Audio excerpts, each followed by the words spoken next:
So okay, இங்கே பார்த்தீங்கன்னா நம்மள ஃபஸ்ட் ரவுண்டு தலையாக அடித்து உட்கார வச்சுருவாங்க. சரி, நெக்ஸ்ட் ரவுண்டு பார்த்தீங்கன்னா நம்ம ஒரு கில் கூட அடிச்சிருக்க மாட்டோம். ஏன்னா ஸ்டார்டிங்கில் அவங்க ஏற்கனவே ஒரு 4 ரவுண்டு போயிட்டாங்க. நம்ம ஒரே ஒரு ரவுண்டு தான் வின் பண்ணியிருப்போம். அதுவும் நம்ம டீம்மேட் 2 பேரும் சேர்ந்து அவங்க தான் எடுத்திருப்பாங்க. இந்த மேட்ச் நம்மளுக்கும் இந்த மேட்ச்சுக்கும் சம்மந்தமே இல்லாத மாதிரி இருக்கும். ஒரு ரவுண்டு அவங்களே எடுத்துருவாங்க, 4 ரவுண்டு ஆப்போசிட் எடுத்துருவானுங்க.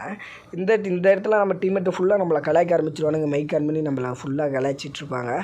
சரிரான்ட்டு நம்ம AC-18 பற்றி உங்களுக்கு தெரியும். ஆனால் இது வந்து அழுத்தி பிடிக்க மட்டும் தான் கரெக்டாக இருக்கும். ஏன்னா ஒரு அடிக்கு 117 டேமேஜ் கொடுக்கும். ஆனால் இது வேறு ஹெட்ஷாட் மேட்ச்சு. சரி, ஹெட்ஷாட் வேறு அடிக்குதானே தெரியலையே அப்படின்ட்டு நாமளும் கிட்டக்க ஷார்ட் ரேஞ்ச் ஏறிட்டு போய்கிட்டு இருப்போம். இந்த இடத்துல பார்த்தீங்கன்னா நான் AC-18 இப்படி அடிக்கணும்னு நினச்சி கூட பார்த்துருக்க மாட்டேன். AC-18 எடுத்து இந்த இடத்துல ஒரு தூக்கு ஷார்ட்லேயே டம்னு இவன் டவுன் ஆயிடுவான். சரி, டவுன் ஆனவனே இவனை கீழே கன்ஃபார்ம் பண்ணுங்கன்னா அவங்களே கன்ஃபார்ம் பண்ணி விட்ருவாங்க. ஒரு கீழே எப்படியோ கஷ்டப்பட்டு அடிச்சிட்டோம்.